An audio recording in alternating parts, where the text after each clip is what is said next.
Hey, my name's Kyle McCormick, and today I'm going to be showing you how to properly spot and perform a dumbbell bench press, a standard barbell deadlift, a goblet squat with a kettlebell, a dumbbell walking lunge with kettlebells again, and an Arnold press with dumbbells. Now, the dumbbell bench press and the dumbbell Arnold press can also be substituted with kettlebells as well.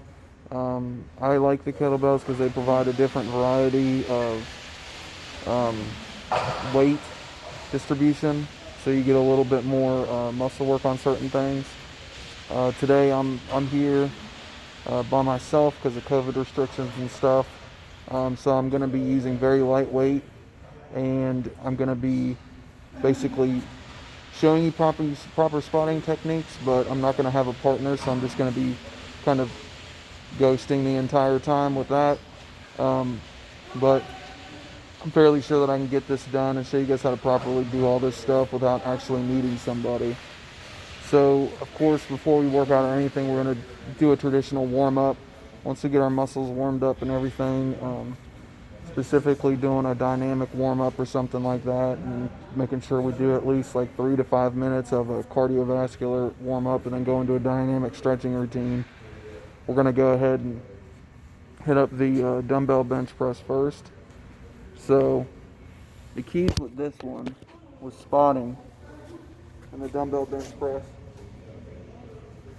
is a lot of people like to spot under the elbows. Whenever the person's down on the bench press, they like to put their arms right underneath that person's elbows and kind of guide them up. This isn't a good idea to do because what can happen is if somebody's really struggling on this bench press, they can actually have the weights fall down on top of them, hit them in the chest, hit them in the face. So that's not recommended. What's actually recommended by the NSCA is that you want it to actually grab or support their wrist throughout the entire movement, so that you don't have that chance of them having the weights collapse down on inside of them. So with this too, like as you're spotting somebody, some people don't like you to actually have their hands on them at all. And if you're dealing with one of these individuals, I would just recommend just keeping your hands outside of their wrists and just guiding up. And if they need it, if they can't get the weight off, that's whenever you grab the wrists and you allow them to finish the entire lift with you helping them up, and then, if needed to, assisting them in putting the weights down. The actual movement for the dumbbell bench press is the same as the traditional barbell bench press. You're going to have your 5 points of contact, which are going to be your head, your upper back, your shoulders, your buttocks, your left foot, your right foot, and those are your 5 points of contact. Now, with the grip positioning on this, I recommend a traditional like C grip. Some people like to do this no thumbs grip. That is a grip, but it's a little bit more dangerous, especially for somebody that's inexperienced. So I always recommend putting the thumb over the bar or over the dumbbell. And I'm going to go ahead and demonstrate myself lifting, like I said, some lightweight that I know I can do without a spotter. Just giving you guys a demonstration what it's supposed to look like.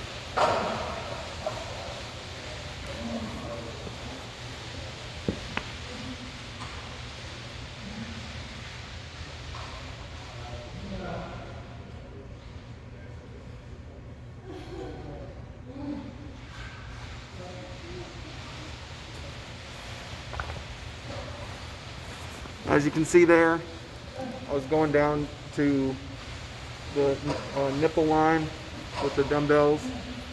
I was keeping my arms as straight as possible. I wasn't wiggling around because, again, I'm able to control the weight. I know that I can do this weight. I'm confident with it.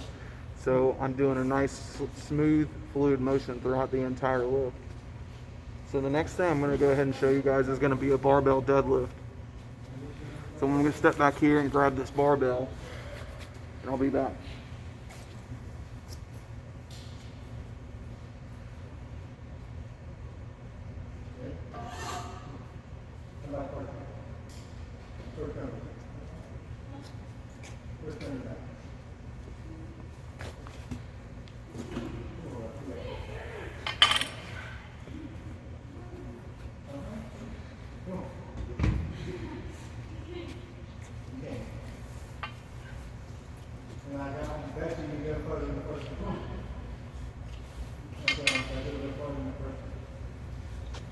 Alright, so I've got my barbell here now, and another thing I didn't mention is, I don't know if you can see behind me, but there are different size barbells.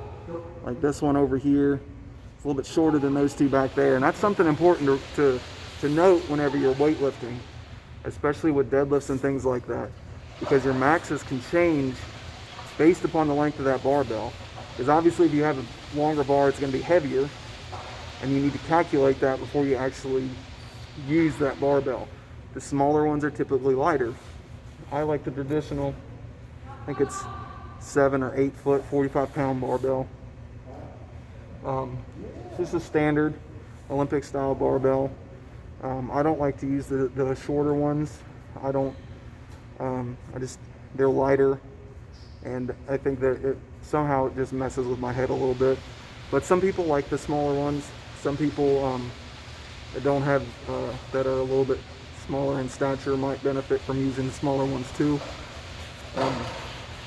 Because especially doing power moves and stuff like that, you get into people that can't put their arms out as wide for stuff like snatches and things, they'll use the smaller barbells. So in the deadlift, you can't really spot this one at all. It's a power movement, and it's not required, or it's not recommended to be spotted with. So it's all on your own. So with this one, I'm going to be making sure that my back is flat the entire time. My head is up looking towards like the corner of the ceiling, or in this case, because I'm in a hanger, just, straight up basically the entire time. I'm going to be driving the weight with my ankles, driving the weight down to the floor, and I'm going to be using my flexing my upper torso while I'm bringing the weight up, and I'm keeping everything in line. So I'll go ahead and demonstrate a couple of these with no weight on here, but I'll start from a position where typically a weight is, and we've got some training weights back here, matter of fact, so I'm going to go ahead and put a couple of those training weights on so I can show you guys the proper form on how to do this.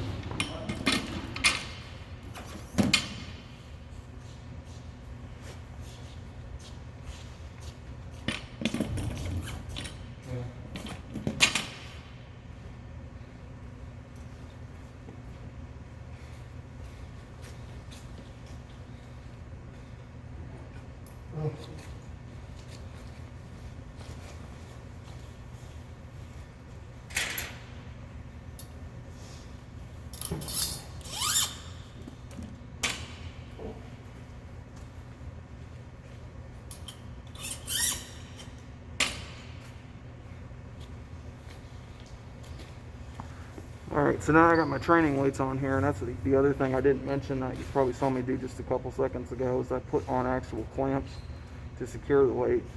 That's the safest way to do this exercise, is you always want to have some type of safety mechanism in place, like the clamps.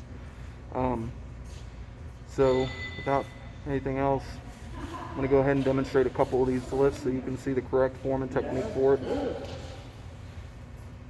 Also, before I start, there are 2 different styles you can do of this, and I'll demonstrate both of them. One is a sumo style with the legs a little bit further apart, and one is the traditional style, the legs closer in together. I'll demonstrate both of those. I'll do the traditional first and then sumo.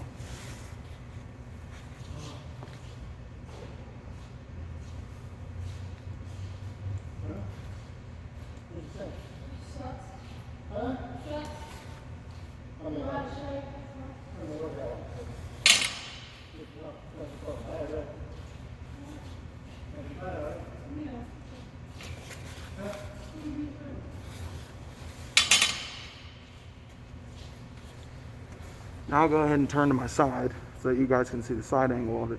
Also, another thing I forgot to mention too is with your grip, with deadlifting, typically you're going to have an alternated grip, whether it's your left hand forward and right hand kind of in that bicep curl position, or right hand supinated, left hand pronated, either or, switch it up, whatever you want to do. So now I'll go ahead and get you at a side angle.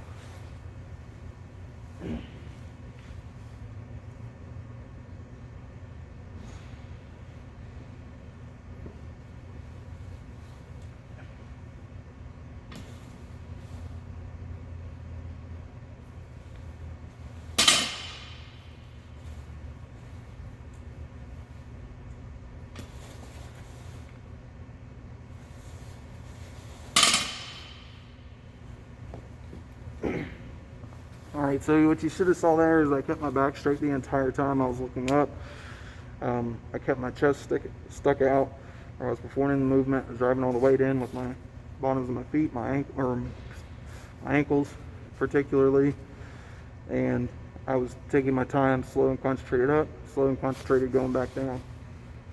So the next one I'm going to go ahead and show you guys is going to be the Goblet Squat with a kettlebell. Now you can do these with dumbbells too, and I'll show you that variant as well, but it's practically the same thing, either or.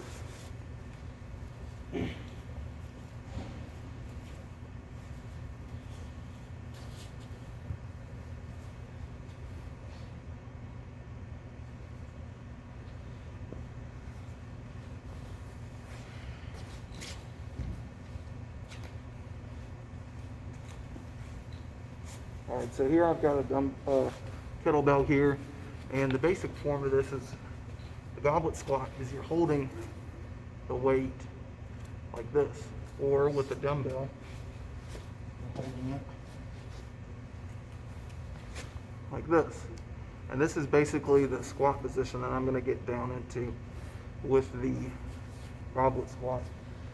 Again, this is what's called a power exercise, so you're not going to be spotting with this one again. You can spot with this one. I'll take that back. And you can spot with the deadlift one as well. It's just typically not.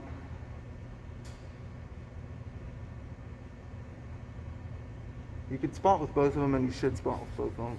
I'll correct myself. But in order to spot somebody from the deadlift position or the Goblet Squat position, what you'll want to do is you'll want to stand behind them, and you'll want to put your arms around their chest, and you'll want to basically, if they're having trouble lifting it, lift up on their chest and push with your pelvis to help bring them up, almost like you're just standing straight up from a bent position to straight up, to help them lift it up, and then let them set it back down. The same thing with the Goblet Squat.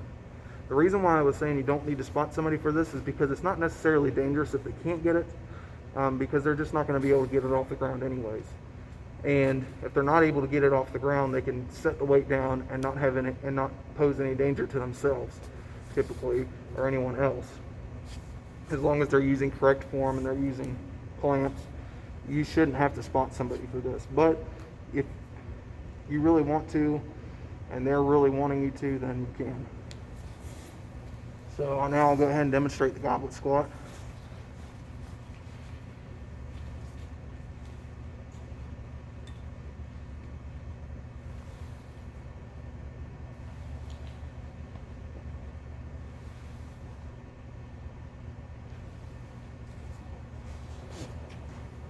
And as you can see, my form's similar to a deadlift. Keep my back straight, knees all the way down to a 90-degree angle. Nothing farther than that, because over time it can damage your actual patellar region. If you go past that, some studies have indicated that it can cause strain on that patellar ligament, or the quadriceps tendon. So I always just go down to 90 degrees. That's what I recommend everybody else do. And I might have went down farther than 90 degrees, which is another reason why I like videotaping myself doing these things before, like while I'm doing them, and then seeing, so I can go back and say, okay, I went down a little bit too far, let me go back and come up a little bit. But I've done it for a while now to where I can feel if I'm getting that good 90-degree angle or not. For beginners, that's why another reason why it's always good to have a partner in the gym or a spotter, somebody that can look at you and be like, okay, you're doing it correctly, or no, you need to go down further, you need to come up. So the next one we're going to hit is the dumbbell walking lunge. This can be performed with dumbbells or kettlebells, either or. Said I was going to do it with kettlebells at the beginning, so I'll go ahead and demonstrate kettlebells.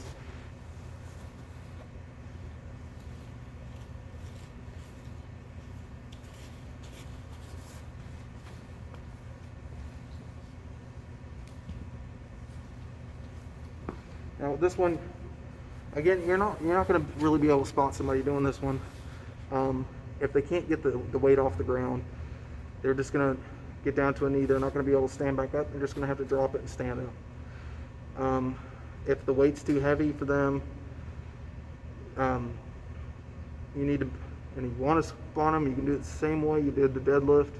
But again, I wouldn't recommend spotting somebody with this one because it's an awkward movement. It'd be an awkward spotting technique, just like the deadlift and the goblet squat.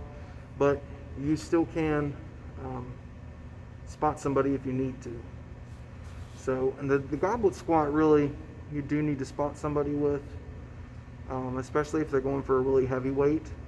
But if they're not going for a really heavy weight, then you just watch them and guide them up if they need it.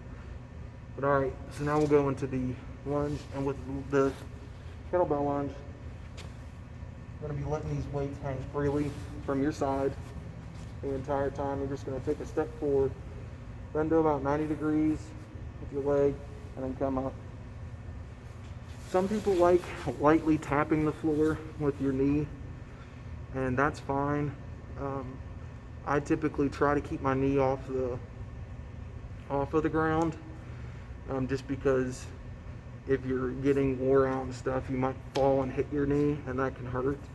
So I typically like to just lightly touch the ground if I can control the weight, or if it's really heavy, I just, I'll try to get down to that 90 degrees and just come straight back up. So now I'll go ahead and demonstrate some of those.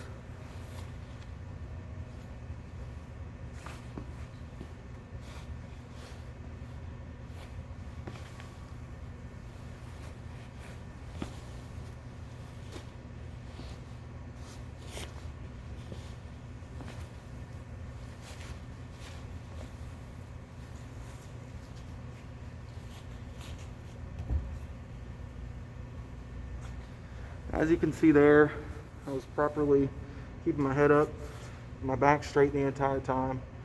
I was looking straight ahead.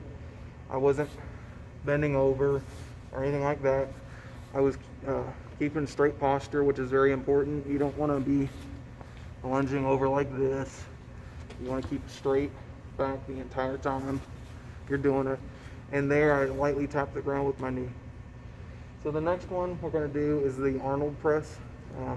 Use dumbbells for this one.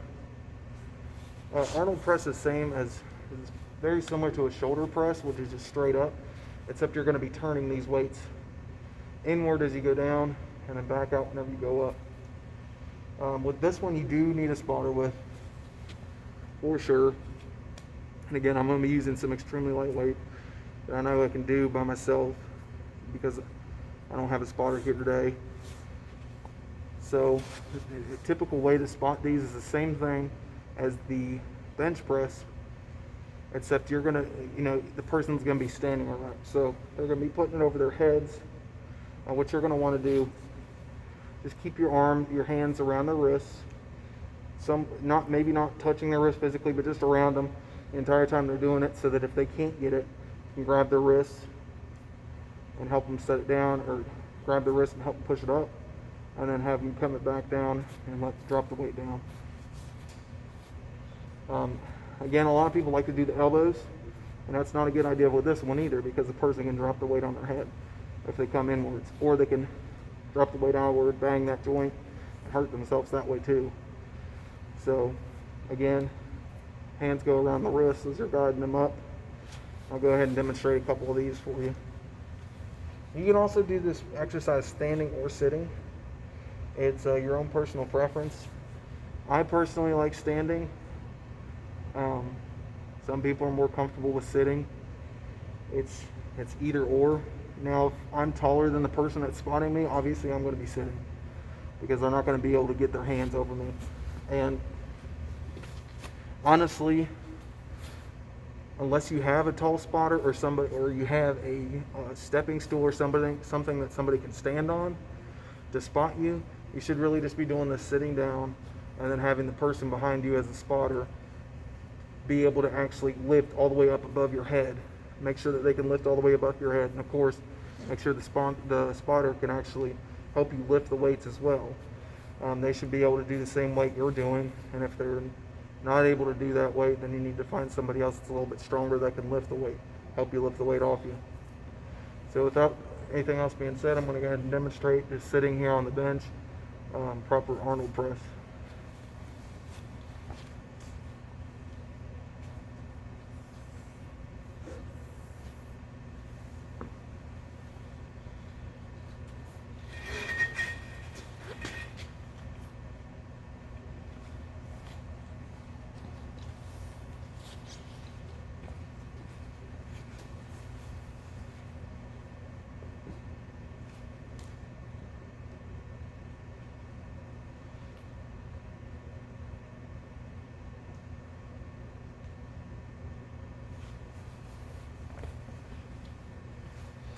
Alright, and that is how to do the proper Arnold press.